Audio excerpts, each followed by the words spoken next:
Hey guys, welcome back to the channel. We had a big cold snap hit the last couple days. We were having some really nice weather, and then now it's down to like below freezing last night, so hence the get up here. But we wanted to show you how the animals are doing in the cold, what's doing at the sanctuary, and what's going on. So we've been doing a lot of landscaping. I mean, it's not like you guys are often visitors here, but this was all barren, so we put down a bunch of sod. You see more pallets of sod back here, and we put down sod in our turtle pond. Look at them all basking. We are up to 14 turtles now. Look at them. They're all enjoying the sun over there. There's one big one right to the right. I'm trying to use my finger to point, but it's not working. There it is, right there. And then a bunch on the fake alligator, and then a bunch in the sun over there. So this is looking really good with the sod. Spring is coming, believe it or not. It doesn't feel like it, but we're getting all of these azaleas blooming over here. Some really nice azaleas. Oh, we got some pretty ones coming in. The pond is really looking so good with this new grass. I feel like it just really ties it together. Oh, they're all running away. We are going to be making that waterfall taller as well. We're going to order some more rocks. Just make it look more grand, but this is beautiful. And as soon as we open for tours and we are exhibiting, they are going to approve our permit for red-eared sliders, which are a conditional species or a prohibited species. I don't remember, but you need a special permit. There's a really big need for homes for them. And so when that's... are we going to open for tours? I mean, I'm hoping within the next 6 months. What about you? Hopefully. Yeah. I know you mentioned it, and I know that's going to be the number one question everybody's asking. You know, when are you going to be open? We're trying. We are halfway through getting USDA license. We just need to figure out, we just need to do the vet paperwork, finish some of our like contingency plans. Then they're going to come inspect. So hopefully we pass. I don't see why we wouldn't. And then after that, we have to talk to the county, figure out a few things there, figure out a bathroom. We figured out insurance, which was not easy. I cannot believe how many insurance companies don't cover wildlife sanctuaries. All that kind of stuff. But we got the emus. Emus doing good. They're doing good. Had a lot of people ask about how do they handle the cold. Emus can actually be in snow, believe it or not. It's pretty wild. They have a very wide temperature tolerance. Where they live in Australia, they will be in the desert, blazing hot, you know, full heat, but then they can also be out in the snow, which is nuts. Not that we have any snow, but they can handle a lot colder than what we've been having. An Ocala update. Ocala! Chewing his butt. Chewing on your butt. What are you doing? So he's doing really good. Yeah. We introduced him the last video. Yeah. So he's put weight on. He was 35 pounds when we found him so cute. in the forest. Oh, him and Clover are best friends, and Bambi actually really likes Ocala. Bambi likes Ocala better than she likes Clover. So they're doing great. Bambi's inside right now. It's too cold for her. She shivers. Very dramatic. Now let's check out the other animals. Look at his big dummy. Ocala. What? Why? So we have new sod down in here for Asami the skunk. Looks so good. Yeah, it looks really good. She's in her log right now with her little, hey, chunky skunk. Well, let's let her sleep. She usually doesn't come out until nighttime. We got the fenix. We have an Erin on exhibit. A wild Erin. A wild Erin. But she's in there cleaning up, and we have the two fennec foxes in there. You can see one of them in the back Oh, over there. there's Jet. There's Jet chilling. Sierra's probably under there. No, I don't know where she is. She might be in her little box. Yeah. Got the coatis. So the foxes have a heated fox box. So they're The good. fox box. The fox box. In here we have the coatis. They have a heated box, which Hi. doesn't roll off the tongue as well, the coati heated box, but good Loli. Lily's usually in there. Yeah, Is everybody else? and the other two. Hi, Lola. And breeding season is starting with these guys. They're being very vocal. Very vocal. They've been doing a lot of squeaking, lots of squeaking and grunting. We have 1 male, 4 females, and Blanco's neutered, so we're no babies or anything, but they still go through the motions, you know. Yeah, well. Very vocal and very like temperamental. Yeah. which is normal. It happened last year too. So well, I think the ladies are a little upset that Blanco's not performing. he tries. Well, he's got nothing to work with there. So, hi. Hello. Hi, Lily Bean. There's Lily. Lily Bean. So they have heating pads inside of these insulated boxes. So they are good with the cold. They do not like cold though. No, they don't. In the morning, come out here to feed them and they don't want to come out. And then you guys have seen the porcupine back there and you guys have seen the foxes. Do we want to walk through and show everyone? All right. Walk through and show you guys. Still need to work on just cleaning this whole area up. This area up. Do some more landscaping, but you could see it's really coming together. You can see like a little trail. There are the foxes. These are the red foxes. There's Kira and Yue. And over there we have Hazel and Chippo. And then we've got Dude. He's got a heated hide. Well, he's got, actually it's his lockout. So hey, Dude. Lockout. So that's our 15-year-old African crested porcupine. Hi, Dude. Little dude. Hi, Dude. Do you want to show how the lockout works? You want to? Yeah, why not? So this is where Dude sleeps at night. He's really good about putting himself to bed, but when it's 55 degrees, we actually lock him in here. He's probably going to come in. So it's an insulated box. Oh, hi, Dude. Hi, hi, Dude. Hello. And then he has his sweeter heaters here. Is it warm in there? Yeah. He needs some more. No sneaking out, buddy. No sneaking out. So, and then this has this little guillotine door, so we do lock him out. It's about this big. This is like the lockout that we put him if we need to feed him or anything to get in there to clean. But yeah. So the foxes are warming up a little bit. We can hand feed them, but they're definitely not friendly. You can't pet them. You know, again, they came from a fur farm, so it's not like they exactly have the best view of people in treatment. So, but they're definitely warming up a little bit. They're more comfortable, and their winter coats are in, and they look beautiful, those winter coats. Yeah. Yue. Oh, hi, pretty girl. Hi, pretty girl. Yeah. Hello. Oh, hello. You ain't gonna bite me. But their winter coats look so pretty. Like, I love, in the winter, they look so good. And in the summer, they just look like they have mange. Yeah, they do. Back at the coatis. And then on this side, we have the Patagonian Maras. They're getting new mulch this week. There's Timothy and Topanga, and we have their heating pads there. These guys don't use their little tubes or their house. I've seen them run through the tubes. When they get zoomies. Yeah, barely. I just assumed that they would like be hanging out in there a lot, you know? Yeah. But so yeah, but it works. We have like the heating pads there and the like heated wall there so they can lay on top of it. Topanga's in the back right now, sunning herself. And these guys come from cold climates. We were most concerned about them, I think. Yeah, well, out of all the mammals. It's one of the you can lead a horse to water, but you can't make it drink kind of things. So that's been the case with a lot of our animals. If you can provide a heated area where they would survive, and they'll sit in the opposite corner and die in the cold. So that's been like a big concern of ours, is trying to provide them with adequate heating, but then also getting them to utilize it, you know? So in here we have our finches, but it's all tarped up, and they have heating lights and a, what is that thing called again? Patio heater. Patio heater in there. So they have that. We have the parrot aviary here, but they're all actually in the house right now, which sounds amazing. Sounds about as fun as you'd imagine. But they're all inside instead of tarping that. And then over here we have prairie dogs, hornbills and toucans tarped.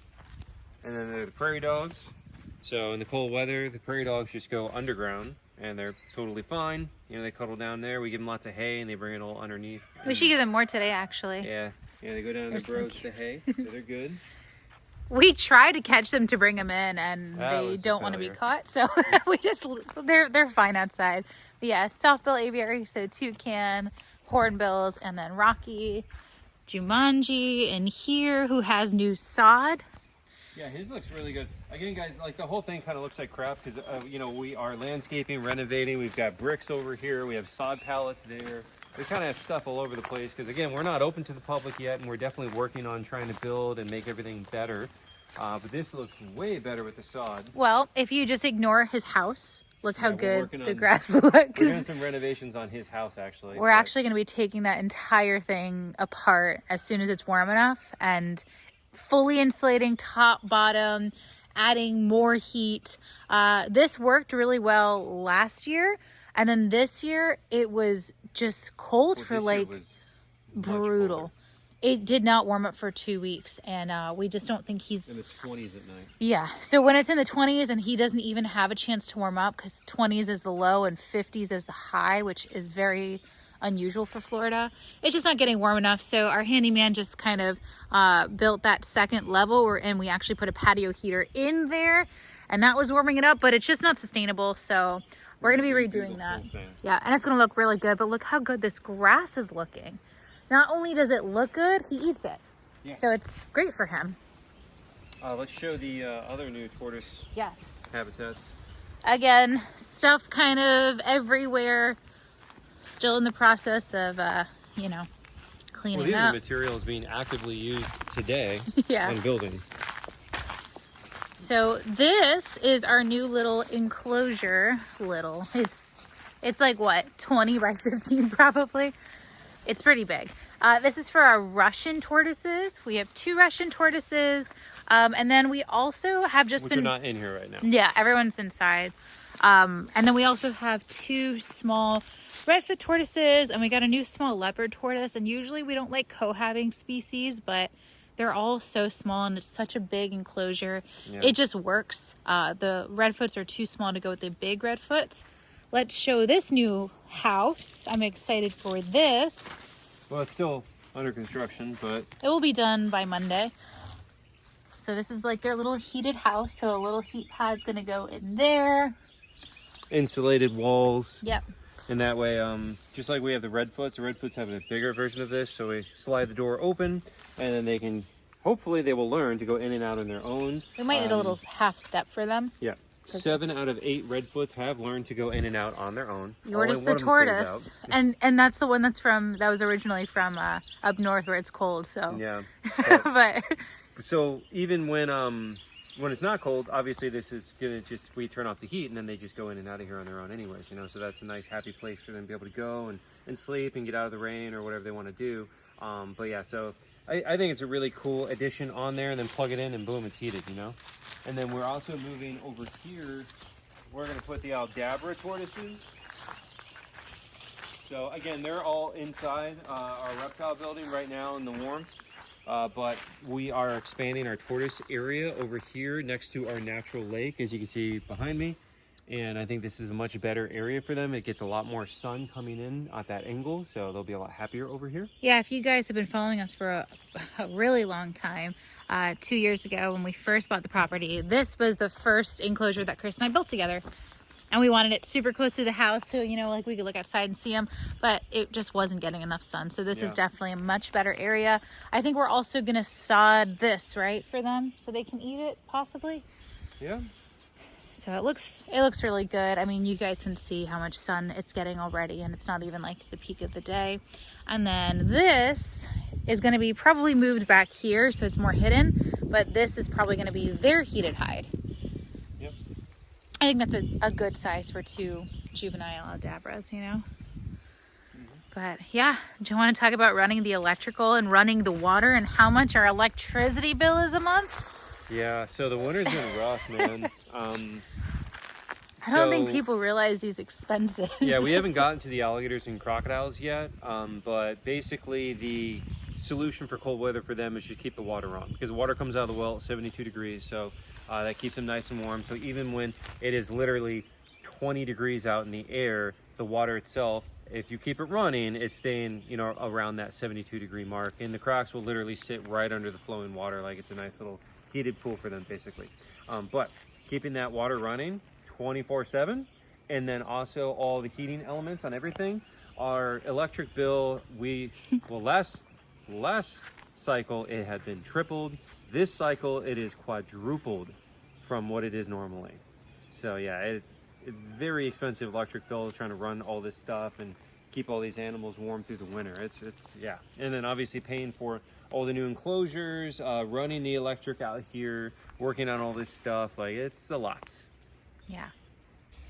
So this is where we have Aquila, our largest Nile crocodile that we got from Gatorland. So she's sitting over in the back where there's still some sun, but we've been putting the sod down for her enclosure. So see that going all the way around. We're putting down a lot of it today too. So I think it looks a lot better. Definitely improving. That grass is driving me crazy. What? That pile of random grass.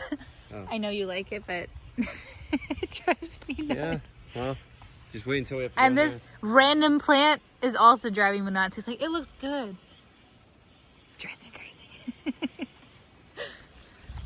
The little things. Which way you wanna go? Whatever. Which way you want to go? Crocs? Yeah. Okay. So parakeet aviary right there. Also tarp. You guys have seen the parakeet aviary before. We just finally cleared all this junk up. This was a bunch of like old rusty metal that was left before we purchased the property. So we finally cleared that up. These are the temporary enclosures for like sick alligators. So right now we have Gaston and Trapjaw in there, and you're not going to see Trapjaw because he's just hiding under the water. He's not used to us yet. And then this is our crocodilian area, or our crocodiles. This was a temporary area. It's working out really well since they're all so small. But again, this is temporary, and they all will be getting like permanent enclosures. But again, this works great. Well, for now, this is fantastic. Yeah. There's Angelus. And they have sod as well. There's Cadmus. Angelus is a Nile. There's Cadmus, also a Nile.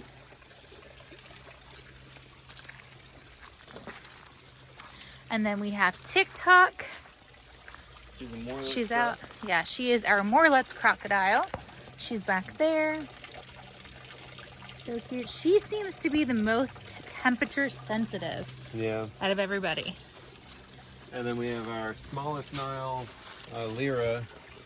She might be in the water. She's in the water, I think. Little female Nile. You can't see her. What is she, like, not even 5 feet? Yeah. She's a tiny little thing. She was housed with Cadmus. Originally, so all these crocs, all 4 of these came from Texas. And you can look on our other channel, Gator Chris, and you can see that, you know, like when we introduced them here and everything like that and kind of their history. But they all came from Texas, and Cadmus and Lyra were kept in the same enclosure there. But then once we moved them in here and they had a much larger area, Cadmus started picking on her and bullying her. And like kicking her out of the water. Yeah, which was really dangerous because it was in the cold weather. And he was preventing her from getting back in the water where she would freeze and die. And that's why we do night checks. So every night Chris would come out like 1 o'clock and he'd be like, why is she out of the water again? Yeah. Because all the other crocs were in the water. Yep. So, yeah, then we saw him bullying her, so we had to separate them. So now she's in her own thing over there. People ask, you know, why can't we put a lot of these guys together? So most of them are not old enough to be sexually mature and therefore would see each other as a territorial threat, not as a potential mate or anything like that. And then also, as we've discussed this a lot with alligators as far as like the communal pond goes, if you put like 20 alligators together in a pond, they get together better than if you just put 2 or 3. If you only put 2 or 3, basically it's almost like one of them realizes they have the potential to take over that area and kick everybody out and own that on their own. But if there's a lot of them in there, it's an instinct thing. So it's not like they actually know, but it's like they know, like, I can't beat everybody up, so I might as well deal with it, you know? Yeah, if we put like 20 male alligators in with Big Mac right now, there would be a little bit of tussling, but it would probably be okay. Yeah, the fights won't be as bad if you put one other male in there. Or 2, or even somebody's 3, gonna die. 4, yeah. Yeah, but if you put like 20, surprisingly, I know it's very counterintuitive, but it is how it works, and it's been shown to work that way very much through a lot of the farming operations where they do gator and croc farming. So more of them equals less fighting. It's very counterintuitive, you know? I mean, it kind of shows that like Cadmus and Lyra, they were in a much smaller area. Didn't fight at all because they literally couldn't, you know? They had nowhere else to go, yeah. Right, and now like moving them in a much bigger area like this. Yeah. And then he immediately starts fighting her like 2 weeks later. Yeah. Which is also weird because males usually won't pick on females like that. But I think that's only because he's not sexually mature. Right. So that's what we're hoping is once they're sexually mature, we'll be able to put them back together. And again, we're not producing babies. You know, we say this in almost every video. There will be no babies being hatched out here. We prevent that by collecting the eggs and preventing incubation. None of them are spayed or neutered. As far as I know, that's not a thing anybody does with crocodilians. But you just collect the eggs before they have the chance to incubate, you know? Shameless plug really quick. Well, look at that shirt, you guys. You can get yours at bellowingacres.org. We have a bunch of really awesome designs. You can rep the sanctuary. It goes to supporting the animals. Yeah. Yeah, well, let's show our new guy. We have 2 new guys. Well, we moved Stallone. We have Mushu. We have Mancha.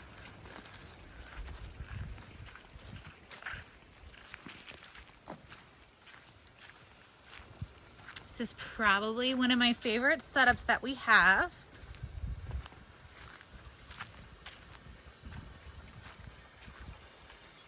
Do you see him yet?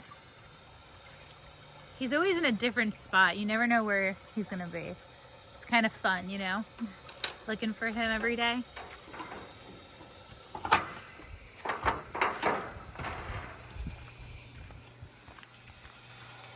What is in here?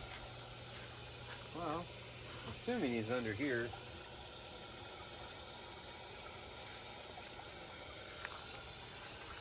He's really good at hiding, though. Yeah, he is. Usually when you go around this way, you can see him better. Oh, look at all the little fishes. I'm glad they're doing well. Sometimes he's also under the pond liner. Oh, I see him. Oh, he's right in front of us, babe. Look at his tail. Oh, yeah, there he is. Okay, I'm going to come around towards you. You can see his face here. Here, you can take that. So this is our newest addition.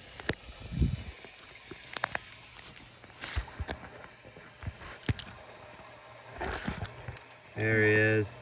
So that is Mushu, the Dwarf Caiman. Look at him, huh? He looks so awesome in there.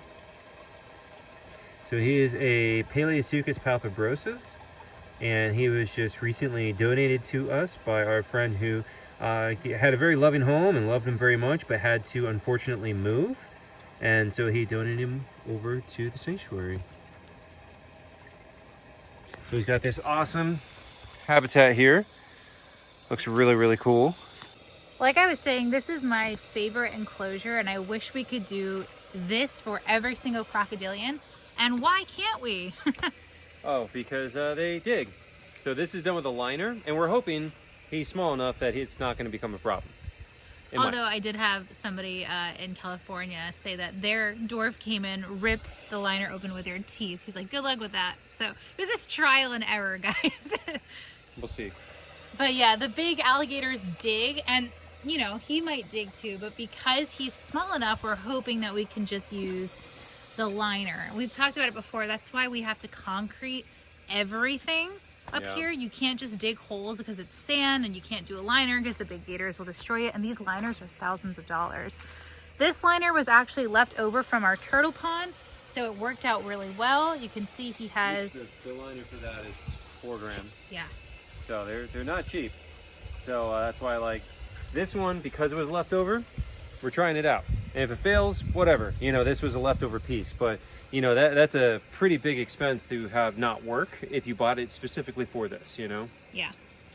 But same thing with him that we do with the crocs. We just leave the water running like this. It actually stays pretty, yeah. Oh, that feels so warm right now. It feels so good, especially because it's a smaller area. So that stays pretty warm. And I specifically asked Tom too what he thought, because online it says they're a cold tolerant species. Out of all the caiman, the palpebrosus are the most cold tolerant, but I confirmed with Tom Crutchfield, and he said yes, he used to breed them in Central Florida when it was in the 30s, and he just did this and they were fine. And as you guys can see, he's smart. He's just hanging out in the water. So looking really good. We have some live fish in here. Why did you add all this stuff over here? So they are also the most terrestrial crocodilian species. So we made him a little log pile over in the corner over there and put a bunch of Spanish moss on it to give him a nice little den area if he chooses to do so. Some people, in their experience, they have them spend almost more time out of the water than in the water, is what I have been told. This is our first time keeping this animal, this species in captivity. I have caught Paleosuchus trigonatus a lot in the wild in the Amazon. I haven't caught this species, but they're very close relations. And the ones I've caught in the Amazon of trigonatus, they were all in very shallow streams, and they were definitely using a lot of burrows there too, where I was finding them. So I'm curious to see what this one actually does. We've only had him like, what, a month? Not even? Not even. I think it's been like 3 weeks or yeah. 2.5, 3 weeks. Which of also cold weather, So I'm waiting until it warms up and we can actually see what his personality is like. That's the thing with the Niles too. All those 4 crocs back there, we got them all right as it was getting cold. And so we have not been able to really interact with those animals, what, twice since we've had them? Has it been warm enough that we could actually feed and interact with them? The same with Matcha, Dino's new girlfriend. We haven't interacted with her at all because it's been cold and we haven't been able to feed her. And yeah, it's been a very different experience because, like, if you guys have been following me for a while, you'll know, we were down in South Florida. So I spent the last 20 years in South Florida working with alligators and crocodiles down there, where year-round you can work with them and feed them and train them. But this is our first experience moving up this far north and working with them in this northern climate, where I didn't even realize, like, this is our first winter having crocs and gators, and it means that you can't even work with them for like 4 months out of the year because it's too cold for them to eat.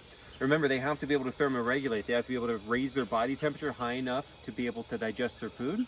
So in this cold weather, these guys aren't eating for weeks or months at a time, which is totally normal for a crocodilian. No cause for concern there. I feel like I need to put this on a t-shirt. They can go up to a year without eating if they're in a healthy state already. So that's not the concern. I mean, the concern for me is just that, like, man, I have all these cool animals. I want to interact with them. I want to hang out with them, and it's too cold to do anything with them.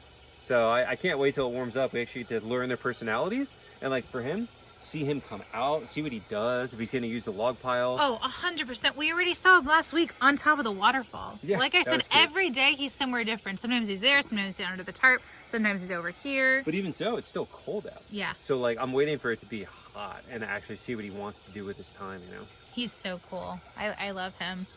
We can go check on, I guess, Stallone. We just moved Stallone, so we'll go look at Stallone, and then we'll go look at Dino. All right, moving on. This is Stallone's new enclosure. We are working on the sod. he already went under. But yeah, so this is his new enclosure. Very big, nice big area. That is our experimental pond. It's looking very green, huh? Yeah, we gotta clean it. So that one, we've been having more issues with. There's a little overflow area that's not working correctly. So well, it is working correctly. It just gets clogged up with leaves really easily. Yeah. So which means actually, it's not working correctly. Well, we can actually go in there and probably clear it out a little bit. But we'll show you guys. It's really nice. So another really spacious area for him. How big is he? Like 9'8", 9'10". 9'10". 9'10". I don't remember. It was one of those two. Look at our good dogs, trained not to come in when the gate is open. They know they are not allowed to. And they're not as close off anyways. Yeah. But yeah, so he's got a nice big area. We have a shallow section. We got some stairs to go down, and then his deep area over here. So he's right there. Big shadow underwater. That big shadow is him. Yep. Yeah, but look, this is the overflow here.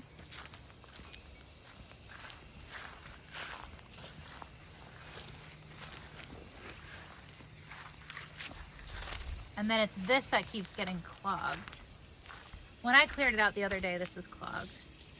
So this is kind of where the water flows out. Oh, it's like really suctioning it right now. I know. That's what happened last week. There was a piece of chicken that he didn't eat, and it got like sucked into this. Yep. And now it's going Look at really all the mosquito fast. larvae getting pulled in. Yep, that's great. Yeah, bye. So just daily, I guess we just got to come and at least make sure this is clear and probably, get rid of some of the leaves. Yeah, we got to put some mosquito dunks in Look too. at all that. By the way, guys, we found the best mosquito dunks that seem really effective, and they are safe for animals. So, well, do you remember what they're called? I think it's just dunks. Yeah, Yeah, we'll I show think you so. guys. I But- think we've showed them before, but they're super effective and they don't hurt the animals. And even if like Well, it uses a fungus. Was that it? something that's specific to like Specific to- mosquitoes, yeah, so larva. it's not going to hurt them. You know. It's So like what's if the really cool is gators it eat doesn't hurt other aquatic invertebrates. Yes. That's really cool. Yep. You know, yeah, we got to add some in to all these. You know, but yeah, this enclosure, I like this one. I mean, again, this is kind of an experimental pond for us. We did like square and block instead of poured concrete. The poured concrete ponds, like what we have for the other gators and Aquila, like I really love them. They're beautiful, but they're very expensive. So we were trying to do this to see, you know, and this costs about half the amount as those It's ones, still which was still very expensive. it's still like $7,000, but Yeah, like closer to 8, but yeah. either way, it's just concrete, all the material pricing, everything is so expensive these days. Oh, hey, calm down. Being But crazy. either way, you know, so we're just trying to do this and like see how it would go, and I still like it. I like the other ones better. Oh no, I mean it looks beautiful. It's Yeah. it's beautiful, especially when it's clear, and especially when we have, you know, like all the grass and everything. It's gonna be gorgeous, but I do prefer the other ones. But we're also trying to be cost effective. You know, Yeah. we're a sanctuary, we're a rescue. We want to take I don't want to say as many animals as possible, because like we're really focusing on quality over quantity, but we do want to be able to take in as many as we comfortably can, where it's comfortable for us and the animals. Does Yeah. that make sense? Well, speaking along those lines, the communal pond is still sitting over there as a big hole. We have not had any real progress on that. I've tried emailing some concrete fabric. I think that is going to be the way to go. Haven't heard back, you know, so I got to hit up more of them. Should do that today. Remind Well, me. we also haven't like put 100% focus in that yet, because we have other projects we got to do. Yeah, We've there's been just so much going on all the time. preparing for the winter. We still need a chicken coop, you know, like there's still a few projects that we need to do, Yeah.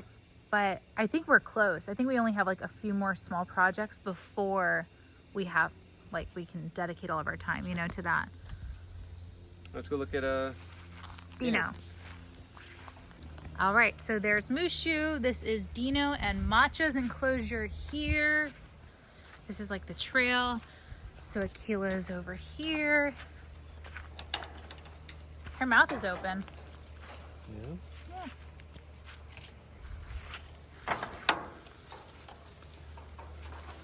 Still need to add sod into here. Yeah, we got a little bit of sod in. The tiniest bit. This is all ryegrass that's gonna die now that it's getting warm. So, as you can see, Dino's over there. That's his favorite spot. He loves the He's leaves. got a big leaf pile he sits in over there, but he's our biggest gator. And 11'4". there's Macha under the water. We don't see a whole lot of her yet. But he's doing really well. He's coming over for food whenever we call him. He knows his name now. He's doing really, really good. You want to walk over and to see him? Yeah. He's becoming really chill, actually. So Dino was the alligator that came into us with lead poisoning, and super skinny, and he has definitely put on weight. We haven't been able to like power feed him as much as we want to, because again it's been cold, but he's already thicker than he was when we first got him. Yeah, he's looking really good. Hey bud, Oh, it's okay. No you're hissing. right. We're not touching you. Hi, good boy. He's so handsome. Look at him. You really see the size of him, though. I mean, Yeah. that is a big gator, dude. He's a big boy. Yeah, he is huge. And I got 11'4".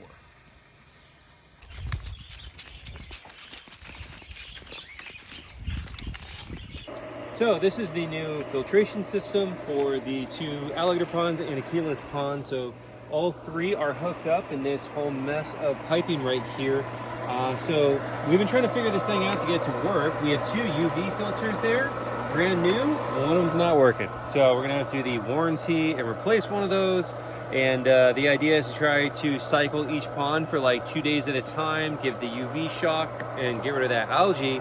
But we've not been able to do that, obviously. So all the ponds are looking a little green at this point. We're gonna have to clean them all again and get that replaced. And hopefully this system actually works out.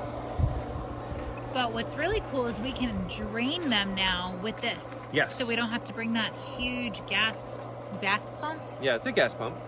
Yeah. So, yeah, pretty cool, but it's not exactly working the way we want it to yet. And then right over here is Bella and Big Mac. They have the most sod, so it's looking really, really good. And it's not even in like full growth yet because it's not spring, but I think once it's a little warmer, it's gonna look fantastic. Look at Bella. Yeah, so she's hanging out. And then Big Mac is, I'm assuming, underwater. Yep, he's right over there. So, talking about the cold, the crocodiles have the water running all the time. We have the water running for the alligators as well, just to make it more comfortable for them, but it's really not necessary since they are the most cold-tolerant crocodilian in the world, and they can actually handle the cold since obviously they're native to the area. Oh, she's coming. Oh, hi, Bella. What's he doing?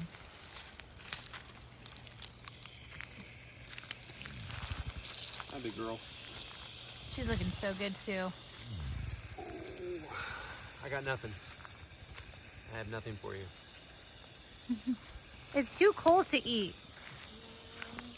Isn't it like 30 degrees tonight? That is close enough. Oh, nope. Look at her. She's so bad. Excuse me. Thank you. Anyways, so what are they doing as far as the cold goes for the alligators? What he's doing over there is really what they do once it gets really cold. So go into a state of brumation. So he's underwater and he's been sitting with his nose sticking up, prepping for it to actually freeze, which is really cool and interesting because I've never seen that before. Working primarily in South Florida, I've actually never got to see that before. What was that? She got ants all over her too. Oh my goodness. Go back in the water. Bella. Easy. You silly girl. Why are you so crazy, huh? I was gonna go see Big Mac because I think he's shallow enough where we can kind of see him.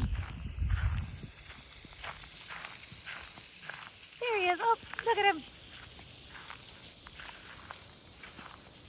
Is he coming over for food? What are you doing? Yeah, he's a little interested, I A think. little bit. Hi, buddy. See those membranes? Yeah. So having his nictitating membranes up like all the time. That big guy. Look. Oh, we got nothing. He does want food, but he's so he's been in brumation mode a lot during the winter. There are those eyeballs. Meanwhile, Bella really hasn't cared. I think she's only done one day where she even looked like it. But he's been doing it where he's been calling it low power mode, where he'll just sit down in the water. He doesn't want to come up for food. I mean, today this is way more active than he's been. He looks so handsome right now. He looks beautiful. But yeah, it's just funny to see like their personalities and how they tolerate the cold, you know? Yeah. Big Mac is me and you're Bella, because I hate the cold. And you're just trudging through it. I want to stay like in bed all day when it's cold. Look at the happy couple. They're so cute together. Oh yeah? Oh yeah, big girl? I got nothing. I She's got no very food. vocal. She's so cute. Yeah, she's a talker. But it's too cold for them to eat though. You know, like I was saying earlier, so although she wants food right now, it's definitely too cold for her to be eating. And they have been, you know, again, for the most part, he's just been underwater almost all the time. That's where he's holding his breath for literally hours at a time. And when he's not, he's sticking his nose up ready for it to freeze, actually. It's really interesting to be able to see that behavior unfold out here. Then once it warmed up, we actually had a little bit of a scare with him where, so he was in the water for whatever it was, like 3 weeks at a time. And then once it was warm, we had like 2 weeks of really nice warm weather. He came out and he's basking, and he's out basking for like, you know, 2 days without moving in the same spot. And I'm like, that's not that weird for an alligator. And then it was like 3-4 days and he still hasn't left that spot. And I'm like, that's a little weird. I go over, he still wants food though. So I'm like, okay, obviously he's not having a hard time. A week goes by and then he didn't want food. And I'm like, did he like forget where the water is or something? Like he forgot how to be an alligator? And we actually pulled him back to the water, and he's immediately chugging water. He was very dehydrated. So he spent a whole week. It's just right over there though, like literally right there. So it's just very strange that like he acted like that, and we think that it might have to do with the fact of why we have him. He was hit by a car in the head. And so he might have, we already know he has like some balance issues associated with that. You saw earlier, he's just kind of like this. So he's got some balance issues from that impact with the car. And we're thinking it might also have affected his sense of direction, because he seemed like he didn't know where the water was. I have no idea. Obviously, we're speculating based off the behavior. We don't actually know what's going on in his brain, or, you know, how far, you know, the damage went from getting hit by the car. But it was just a very strange thing, and it was like he was going to literally die of dehydration just a couple yards away from his pool. So we pulled him back in there. He's totally normal and happy and fine now, but it was definitely scary. All right, well, I guess that pretty much wraps up this video, guys. You know, thanks for watching, and we are really looking forward to spring and warm weather. It is still tonight probably going to get below freezing, and so for the next week it's going to be down in like the 40s. But after that, hopefully it starts to warm up, and then we can really start doing some awesome training work with our alligators and crocodiles. So we're really looking forward to that. And we'll be documenting all of that. Lots of new videos. Yeah, lots of new videos for that. So anyways, thanks for watching, guys, and you know, we'll see you on the next one.